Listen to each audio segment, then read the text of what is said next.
Hey friends and family, this is SP News Nuggets. Today, you guys, we're going to talk about this shooting that happened down there in Brunswick, Georgia. His name is Ahmod Arbery. And you guys, we've got the video, we've got updates, and we're going to talk about what happened. This guy was just jogging down the street, and two people decided to go chase him down and said it was self-defense. But you guys, you tell me what you think about it. And they had someone video recording, which was one of their friends. So here we go with some of the details.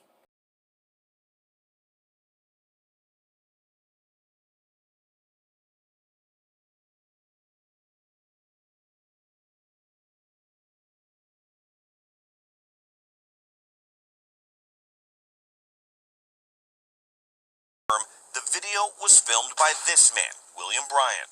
According to the case's previous prosecutor, the McMichaels and William Bryan were following Arbery, thinking he was a burglary suspect.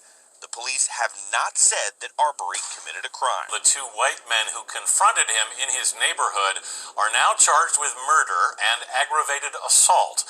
Gregory and Travis McMichael, a father and son, were arrested last night. They deny any wrongdoing in the shooting death of 25-year-old Ahmod Arbery. This is a good birthday gift. I wish my son was here and stuff. Marcus Arbery says he is relieved that the men accused of killing his son Ahmod last February are in the Glynn County Jail. The Georgia Bureau of Investigations arrested Gregory and Travis McMichael Thursday evening. The father and son duo told police they thought he was a burglary suspect and shot the unarmed man during a confrontation. But Arbery says his son was not a criminal. He was a good, well-mannered, respectful young man, athletic, love people.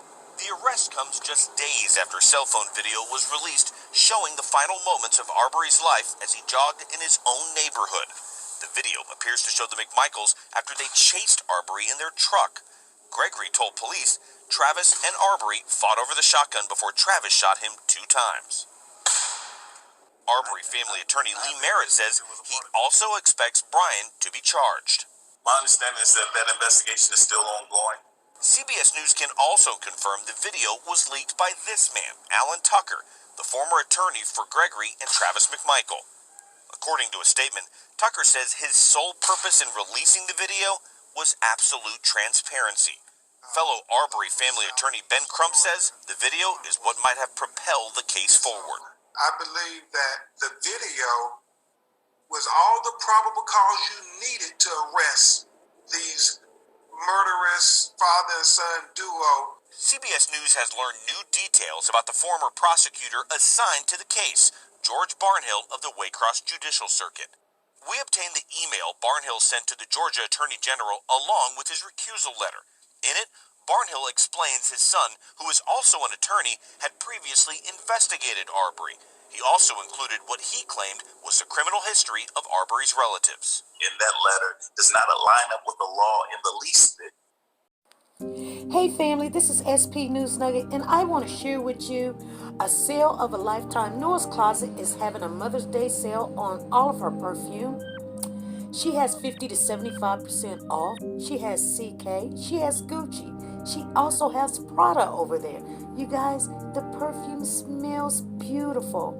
Women love beautiful smelling perfume. Give your mother something that she knows that you appreciate all she's done. And let Noah know SP sent you. This message is brought to you by Warriors for Children.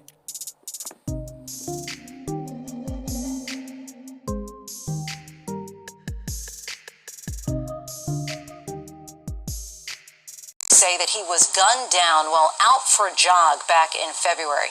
This week, new video surfaced of that shooting, and today the decision that a grand jury will review the case and decide if the two men should be tried for murder. ABC's Steve Osunsami joins us now with more. Steve?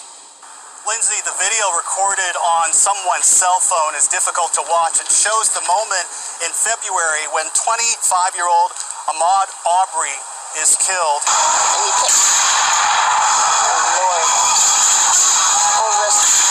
He looks like he is simply jogging towards the men with guns who are stopped in a white pickup truck. This is in Brunswick, Georgia, near the Florida line, and according to police, the two men had chased him to this spot thinking that he was somehow connected to recent break-ins in the neighborhood. According to this police report, the two men are a father and son, the two men with guns, Gregory and Travis McMichael. The son is the one seen on camera shooting the young black man at least once at close range. And what has really hindered this investigation is the following fact.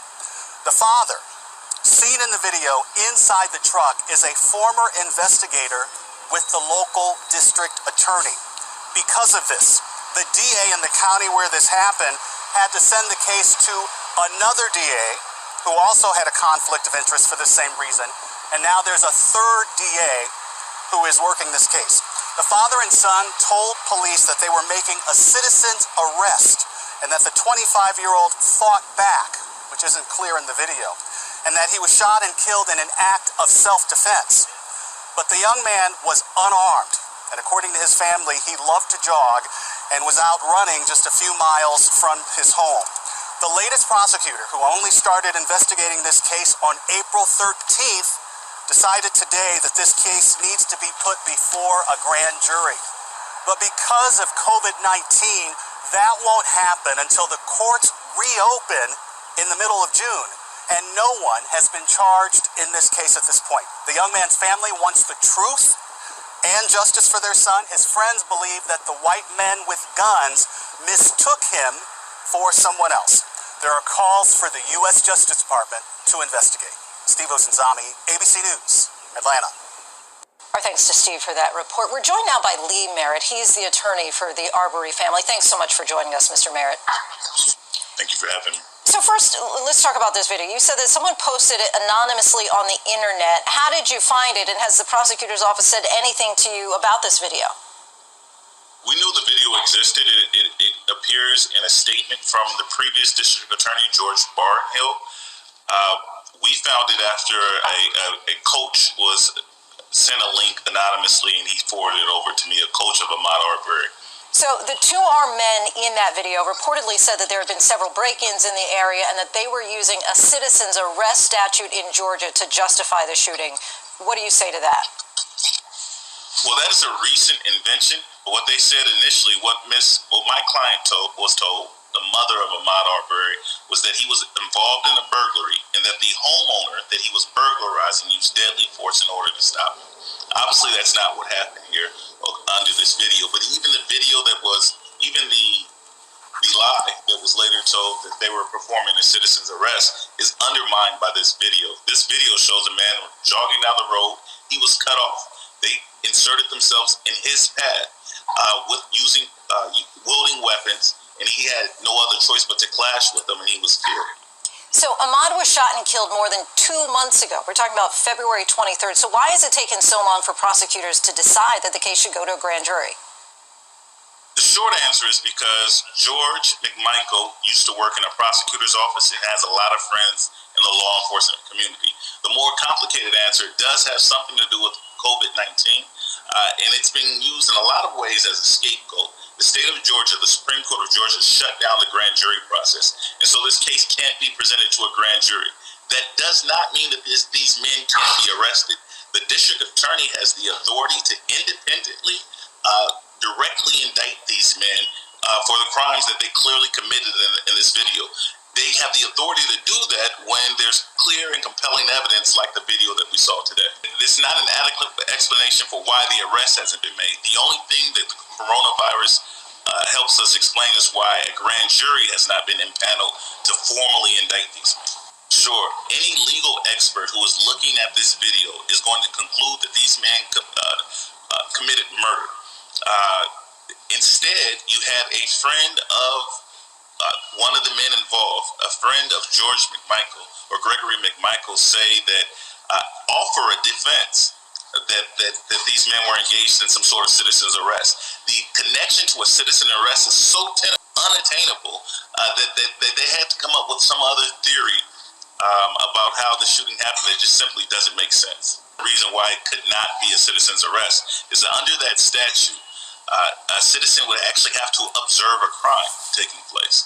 Ahmod Arbery is only observed running down the road, and even if But there's something that we didn't see off camera. These men gave statements to law enforcement, and they said, we saw him, the worst that he was ever been accused of was looking into a home that was under construction. The picture that they painted, he wasn't no robber, he wasn't no killer, he wasn't none of that. He was an athlete. That's why he got his ass whooped on the camera. That's why they had to grab their weapons.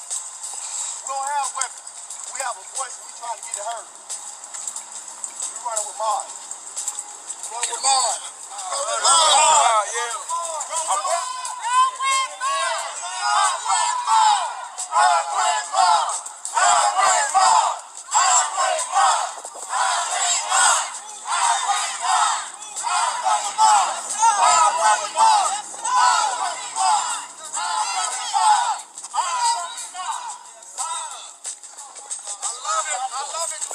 That's how you do it. They think we all about cookout. They think we all about life killing. That's the image that they got in their head. But it's the real image they scared of.